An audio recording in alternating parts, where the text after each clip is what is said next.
আউযু বিল্লাহি মিনাশ শাইতানির রাজিম। বিসমিল্লাহির রহমানির রহিম। আলহামদুলিল্লাহ ওয়াসসালাতু ওয়াসসালামু আলা রাসূলিল্লাহ। আসসালামু আলাইকুম সবাইকে। আশা করি সবাই ভালো আছেন। এখন খুব শীঘ্রই আমাদের মাঝে মুহররম মাস চলে আসবে।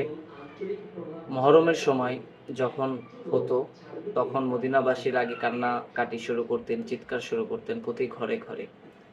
যারা মুহররম মাসের হিসাব রাখতে পারতেন না, যখন মদিনাবাসীরা কান্নাকাটি এবং চিৎকার শুরু করত তখনই তারা ভাবতেন যে এখনই মুহররম মাস চলে এসেছে।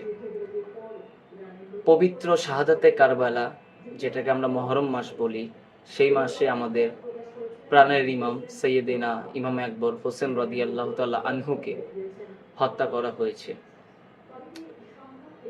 সেই হত্যাকারীরা ছিল মুনাফিক মুসলিম।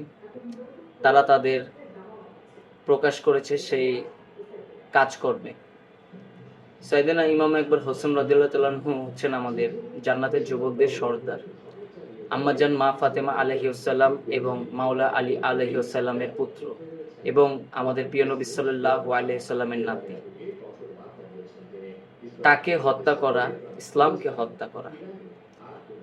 মুহররম মাসে যারা আনন্দ উদযাপন করে তাদেরকে বলবো যে মুহররম মাস কোনো আনন্দ উদযাপনের মাস নয়, কোনো আরবি নববর্ষের মাস নয়।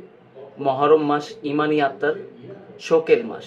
সেই মাস আমাদের জন্য শোকের মাস।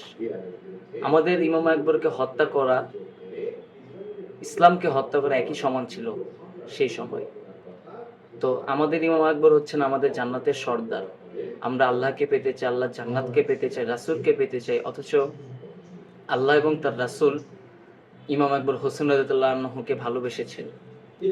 তো তাকে হত্যা করা মানে পুরো দিন কলেমা ইসলামকে হত্যা করা।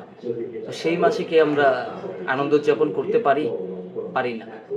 তা আমাদের সবার উচিত সবার নিজ নিজ ইমানি দায়িত্ব থেকে সর্বোচ্চ শোকের সাথে সেই মাস পালন করা, দোয়া করা, জিকির করা, ইমাম আকবর হোসেন রাদিয়াল্লাহু আনহুর বিরুদ্ধে যারা ছিলেন তাদের বিরুদ্ধে থাকা, তাদের বিরুদ্ধে যুদ্ধ ঘোষণা করা এবং আমাদের সবার উচিত ইমাম আকবর হোসেন রাদিয়াল্লাহু আনহুর সাথে সেখানে কি ঘটেছিল, কাহিনীটা কি ছিল, সেখানের ইতিহাসটা পড়া। আশুরা আমরা মুহররম মাসটাকে আসলে বলতে পারি না, কারণ আশুরা মুহররমের আগ পর্যন্ত আমরা আশুরা বলতে পারি, কারণ সেই টাইমে আদম আলাইহিস সালাম, নবীন আদম আলাইহিস সালাম, তারপরে হচ্ছে অনেক কিছু হয়েছিল, শুক্রবার এক্সেট্রা এক্সেট্রা অনেক কিছু। কিন্তু পবিত্র শাহাদাতে কারবালা 10ই মুহররম যখন অনুষ্ঠিত হয় তখন সেটাকে আমরা আশুরা বলতে পারবো না, সেটাকে আমরা পবিত্র মুহররম মাস বলবো। আর মুহররম মাসে আমাদের আনন্দ থেকে অবশ্যই বিরত থাকা উচিত এবং যারা ইমামের বিপক্ষে ছিলেন, আমাদের হোসেন রাদিয়াল্লাহু তাআলা আনহুর বিপক্ষে, তাদের বিরুদ্ধে আমাদের যুদ্ধ ঘোষণা করা উচিত। আমরা সবাই সতর্ক থাকব এবং সবাই নিজ নিজ দায়িত্ব থেকে এই ইমানি দায়িত্বটা পালন করব। আশা করি এটা আমার ফার্স্ট ভিডিও।